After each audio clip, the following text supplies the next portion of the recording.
Where is the wealthiest place in the world? It's not China, it's not Dubai, it's the graveyard. Because in the graveyard, you will find inventions never invented, businesses never erected, songs never sung, books never written, ideas never nurtured, people never realized. But you wanna know something else? You're not in the graveyard, yet. We get one life, and every passing moment, we will never get back again. The problem is, you think you have time. Stop wasting your life. How many hours a day you waste, or how many hours a week you waste. And the classic answer is something like 4 to 6 hours a day. You know, inefficient studying, watching things on YouTube that not only do you not want to watch, that you don't even care about, that make you feel horrible about watching after you're done. That's probably 4 hours right there. You know, you think, well, that's 25 hours a week. It's 100 hours a month. That's 2.5 full work weeks. It's half a year of work weeks per year. And if your time is worth $20 an hour, which is a radical underestimate, it's probably more like 50 if you think about it in terms of deferred wages. If you're wasting 20 hours a week, you're wasting $50,000 a year, and you are doing that right now. And it's because you're young, wasting $50,000 a year is a way bigger catastrophe than it would be for me to waste it, because I'm not going to last nearly as long. And so if your life isn't everything it could be, you could ask yourself, well, what would happen if you just stopped wasting the opportunities that are in front of you? You got to be very intentional and deliberate. The stuff that you're dreaming about, the stuff that you want to happen, it's not going to happen by osmosis. Like, you got to get up and you got to go after it. And what the devil wants you to do, what the enemy wants you to do, is get distracted and focus on stuff you shouldn't be focusing on. He wants you to stay in bed. What he would love to do is for you to waste these next 2 or 3 weeks. People spend time waiting for when the time is going to be right. They're waiting for the pieces to fall into place. They're waiting for the planets to align. They're waiting for everything to be all set. It's not going to happen. You want to know when the time is right? The time is right now. All you have to do to kill procrastination is just start. More active and commendable still is the person who is waiting for the daylight and intercepts the first rays of the sun. Shame on him who lies in bed dozing when the sun is high in the sky, whose waking hours commence in the middle of the day. You have to dedicate every breath, every ounce of energy, and every thought and effort that you possibly have in your heart to becoming what it is you want to be. Because nothing great comes from a position of comfort. Everything worthwhile, everything that is great comes from being in a position of uncomfortable. Nothing worthwhile is easy to get. Everything's going to make you uncomfortable. Get used to it. And if you can get used to being uncomfortable, your limits are non-existent. Everything strives to become all it can possibly be, and that striving to become is what discipline is all about. Disciplining ourselves to fulfill our natural potential to become all that we can be. And finally, discipline attracts opportunity. Opportunity is always looking for ambition and skill in action. Discipline taps the unlimited power of commitment.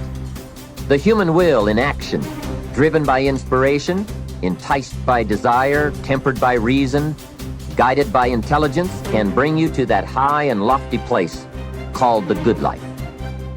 Discipline, those unique steps of intelligent thought and activity that put a lid on temper and a faucet on courtesy, that develop positive and control negative, that encourage success and deter failure, that design lifestyle and control frustration, that enhance health and curb sickness, that promote happiness and manage sadness. Discipline, the start and the continuing process that brings all good things. And remember, anyone can start the process. It's not if I could, I would. It's if I would, I could. If I will, I can. So start the new process. You can begin a new habit no matter how small it is. Small isn't important. Whether or not you start and whether or not you continue are all that is important. And don't be deluded by an affirmation. Only affirm what you are truly prepared to do. Many of us delude ourselves with our words into believing that we're making changes and making progress, when in fact our daily activity is taking us in the exact opposite direction of our affirmations. Why would you walk in the opposite direction of your dreams? The man dreams of wealth and walks daily towards certain financial disaster. The man wishes for happiness and thinks the thoughts and commits the acts that take him to certain despair. So to have a prosperous life, start a prosperity plan. To become wealthy, start a wealth plan. Remember, you don't have to be wealthy to have a wealth plan. A person with no means can have a rich plan. If you are ill, start a health plan. If you don't have energy, start an energy plan. If you don't feel good, start a feel-good plan. If you're not smart, start a smart plan. If you can't, start a can plan. If you haven't, start a have plan. Anyone can. Even a bad person can start hearing good messages and reading good books. Recognize that the start of the better life, the happy life, the wealthy life, is today.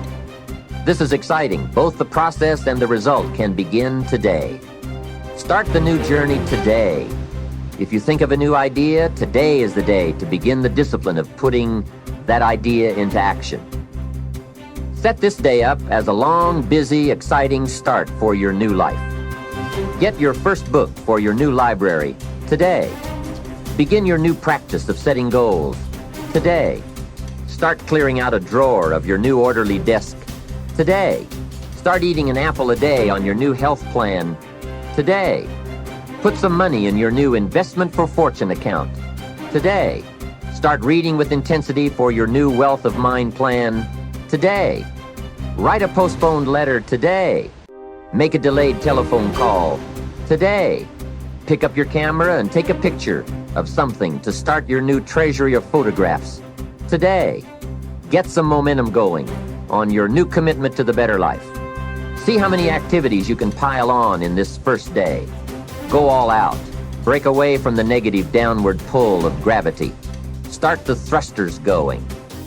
Prove to yourself that waiting is over, hoping is past, and that faith and action have now taken charge. It's a new day, a new beginning for your new life.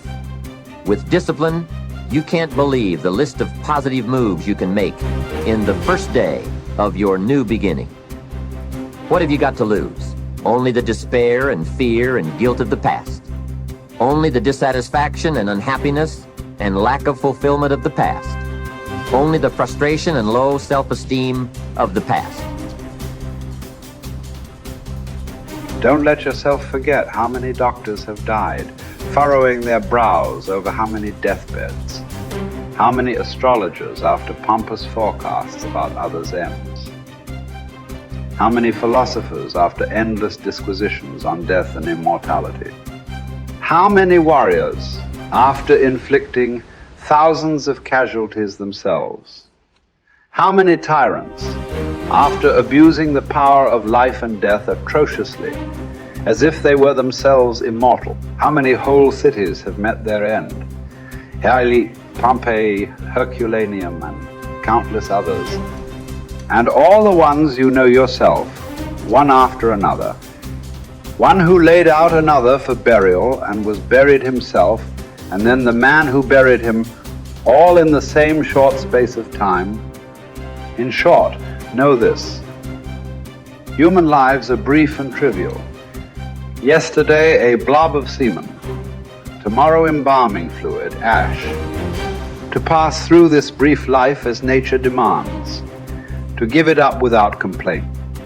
Like an olive that ripens and falls. Praising its mother, thanking the tree it grew on. If you do the task before you, always adhering to strict reason with zeal and energy and yet with humanity, disregarding all lesser ends and keeping the divinity within you pure and upright, as though you were even now faced with its recall. If you hold steadily to this, staying for nothing and shrinking from nothing, only seeking in each passing action a conformity with nature and in each word and utterance a fearless truthfulness, then the good life shall be yours.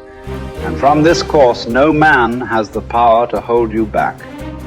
Soon you'll be ashes or bones, a mere name at most.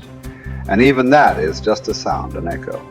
The things we want in life are empty, stale and trivial. Dogs snarling at each other, quarreling children, laughing and then bursting into tears a moment later. Trust, shame, justice, truth, gone from the earth and only found in heaven. Why are you still here? Sensory objects are shifting and unstable. Our senses dim and easily deceived. The soul itself a decoction of the blood. Fame in a world like this is worthless. And so, wait for it patiently, annihilation or metamorphosis. And until that time comes, what? Honor and revere the gods. Treat human beings as they deserve. Be tolerant with others and strict with yourself. Remember, nothing belongs to you but your flesh and blood, and nothing else is under your control.